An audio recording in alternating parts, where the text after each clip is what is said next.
Okay, Assalamualaikum warahmatullahi wabarakatuh and selamat sejahtera. So today we will going to learn chapter 6, which is chemical equilibriums. So this chapter will cover equilibrium constant expressions, the reactions gives energy and reaction equilibriums, relations between Kp and Kc chemical equilibriums, and gives energy, and what is the factor that affect the chemical equilibriums? The concept of equilibrium and the equilibrium constants. When a chemical reaction takes place in a container which prevents the entry or escape of any of the substances involved in the reactions, the quantities of these components change as some are consumed and others are formed. Eventually, this change will come to an end, after which the composition will remain unchanged as long as the systems remain undisturbed. Chemical equilibrium is reached when the rates of the forward and reverse reactions are equal and the concentrations of the reactants and the products remain constant. So the system is then said to be in its equilibrium states, or more simply its equilibriums. Chemical equilibrium study allows us to observe the shift in positions of equilibriums in a reversible chemical reactions by either increasing the concentrations of the reactants or products. If we increase the concentrations of the reactants, so that the reactions will going to the forward directions, to the right or favor to the products. And if the concentrations of the products is increased, the reaction will force to the reverse directions, to the left or favor to the reactant. Consider the reversible reactions involving nitrogen dioxide and dinitrogen tetroxide. Chemical equilibrium is achieved when the rates of the forwards and reverse reactions are equal and the concentrations of the reactants and the products remains constant. Okay, equilibrium between two pairs of the same substance is called as physical equilibriums.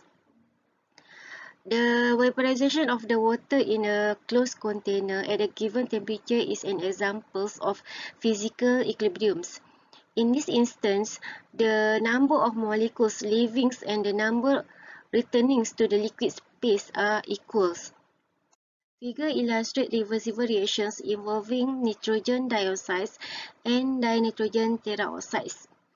Okay, the change in concentrations of the nitrogen dioxide and dinitrogen tetroxide with times in three situations, which is in A, initially only nitrogen dioxide presence; in B, initially that only dinitrogen tetroxide presence; and in C is the mixture between the nitrogen dioxide and dinitrogen tetroxide, which is the process is monitored easily because dinitrogen tetroxide is colorless gas, while nitrogen dioxide has a dark brown color that makes it sometimes visible in polluted air.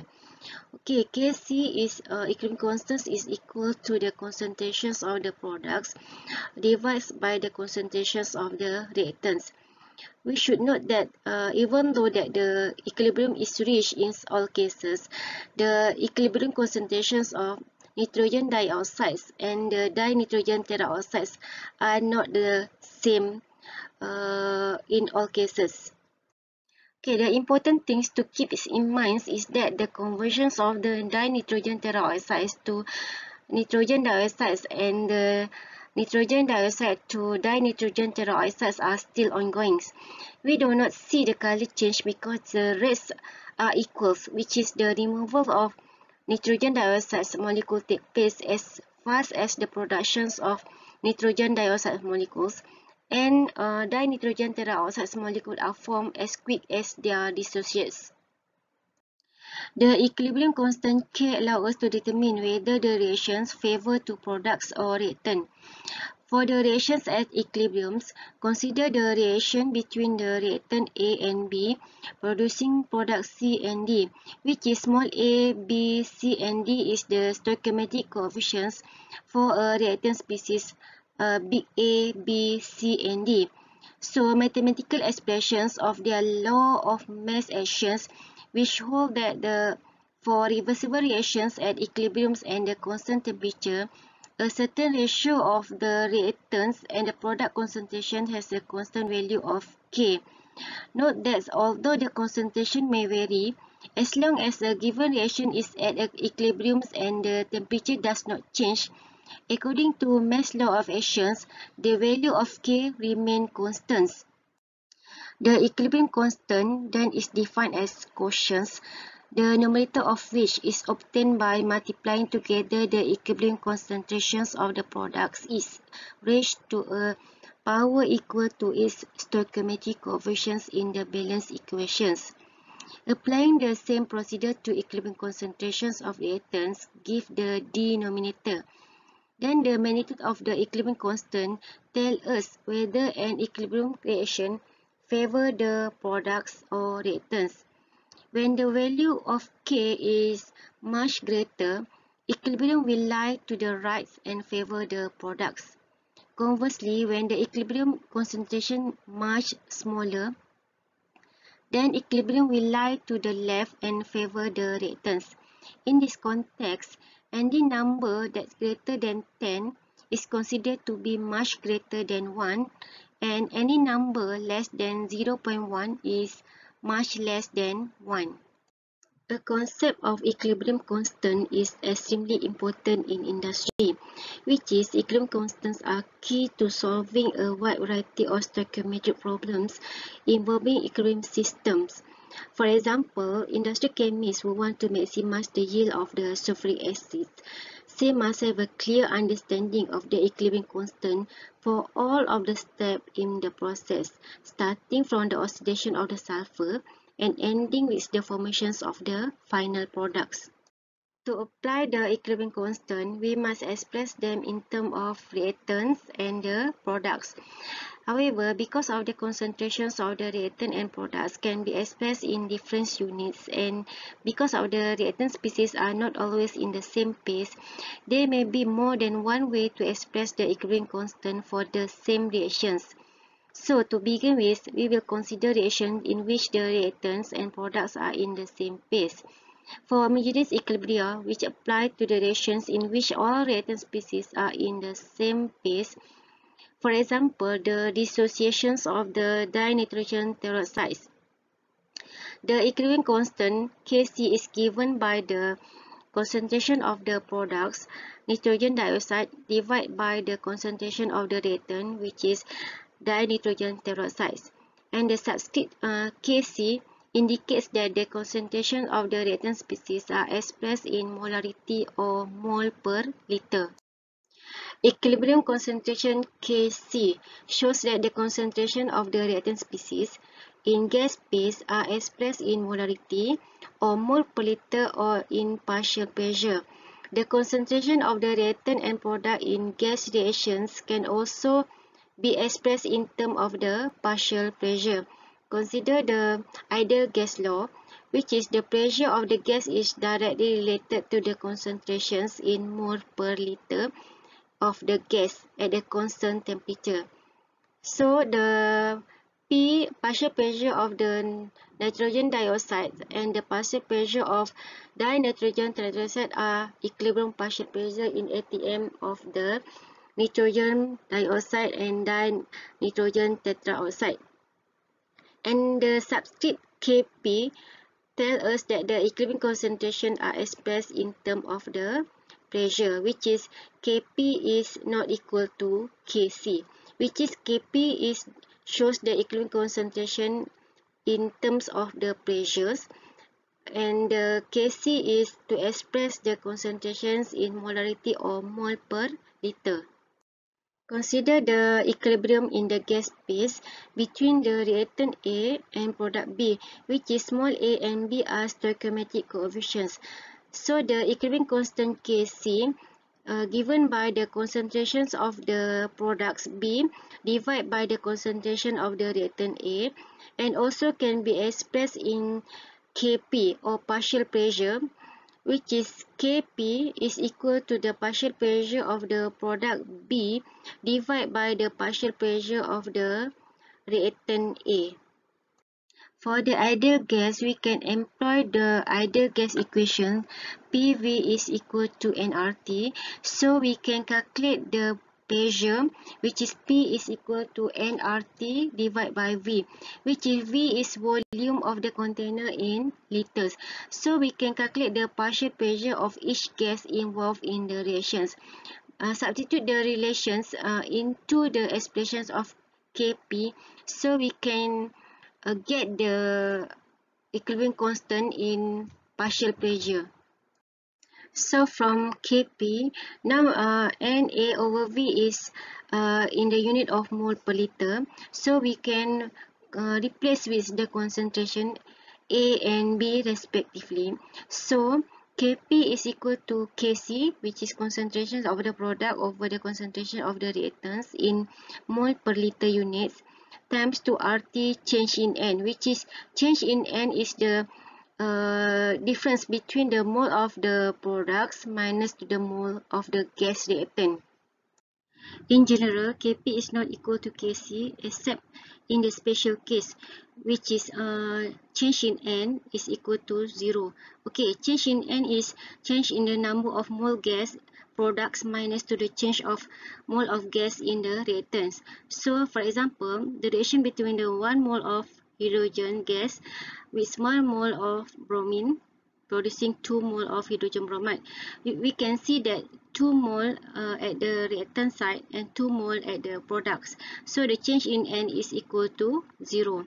So in this case, we use the value of R is equal to 0.08 to 1. So we can write the relationship between the Kp and Kc as Kp is equal to R 0.08 to 1 times 2 temperature and change in N.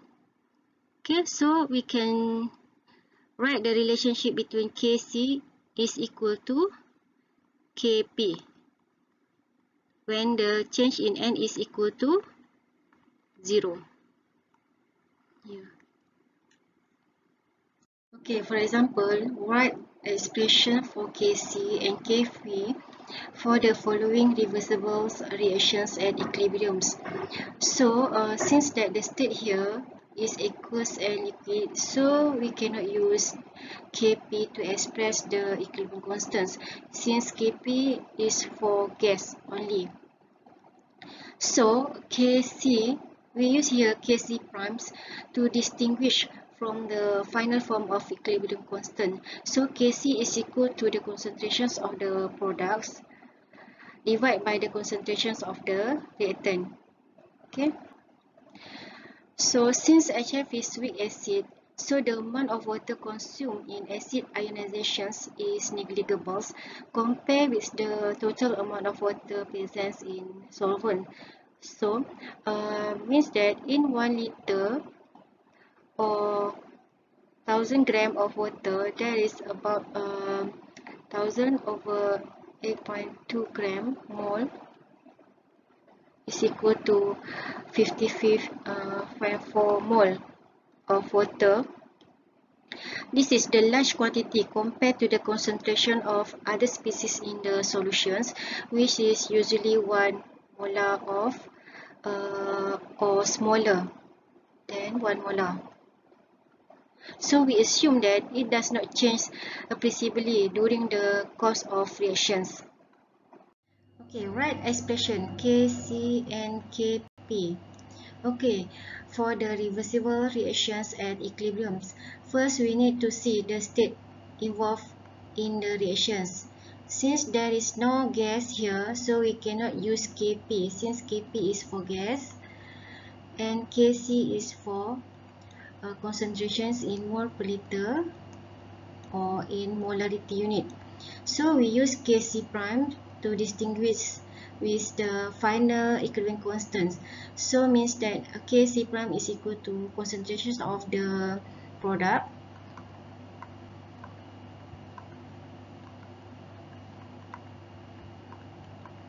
divided by concentration of the reactant.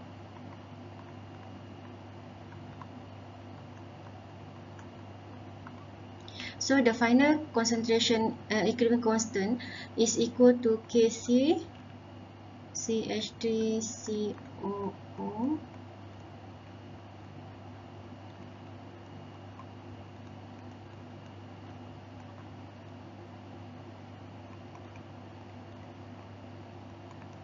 Okay, then for second question, which is we can see that the gas involved in the reaction, so we can use Kp. Kp is equal to the mole fractions of the product divided by the mole fractions of the reactant.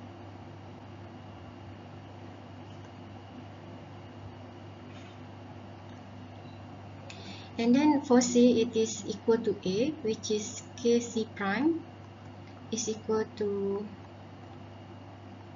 concentrations of the product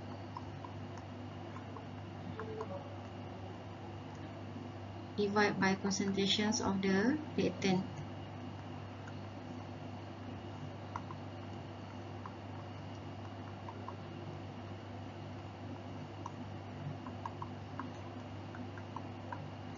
So Kc is equal to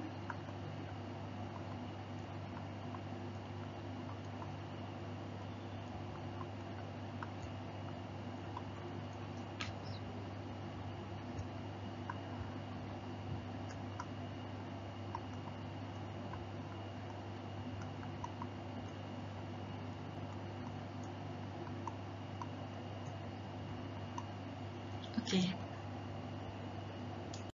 So for this question, given that the Kp is equal to 1.05 and the partial pressure for PCl5 is equal to 0.875 atm, while for PCl3 is equal to 0.463 atm. So we write the equilibrium constant Kp is equal to P PCl3 PCl2 PCl5. Then we just substitute the value into this equations. 1.05 is equal to 0.463 PCl2 divided by 0.875. So we get partial pressure for chlorine is equal to 1.98 atm.